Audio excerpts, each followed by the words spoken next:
નમસ્કાર મિત્રો, હું છું ગોપાલ ઇટાલિયા, તમારો મિત્ર, તમારો ભાઈ, તમારો દીકરો. દોસ્તો, આજે પ્રકાશનું પર્વ એટલે કે દિવાળીનો શુભ, પવિત્ર, આનંદિત કરનારો, ખુશીઓ લાવનારો દિવસ છે. હું તમારા દીકરા તરીકે તમને સૌને આજના આ પવિત્ર શુભ તહેવાર દીપાવલીની, દીપોત્સવની શુભેચ્છાઓ પાઠવું છું. અને આવનારું નવું વર્ષ આપણા બધાના જીવનમાં ખૂબ ખુશીઓ લાવનારું, ખૂબ શાંતિ, સલામતી અને સમૃદ્ધિ લાવનારું બની રહે એવી હજાર હાથવાળા સર્વશક્તિમાન પરમ કૃપાળુ પરમાત્માના ચરણોમાં પ્રાર્થના કરું છું.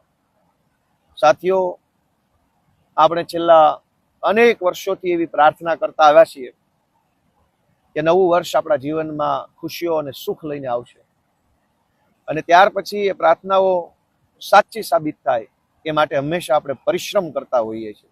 જે સપનું આજે 2025માં જોઈએ છે એ સપનું 2026માં, 27માં, 28માં પૂરું થાય એના માટે અથાગ પરિશ્રમ, અથાગ મહેનત બધા કરતા હોય છે. ત્યારે હું આ નવા દિવસોમાં, દિવાળીમાં, નવા વર્ષમાં અને એના પછીના તમામ જે ખુશીઓ ભર્યા તહેવારો આપણા જીવનમાં આવ્યા છે એ તમામ તહેવારો નિમિત્તે ગુજરાતભરના સૌ અમારા સમર્થકો, શુભેચ્છકો, નાગરિકો, પાર્ટીના કાર્યકર્તાઓ બધાને હું હૃદયપૂર્વક શુભેચ્છા પાઠવું છું. નવા વર્ષના મારા રામ રામ.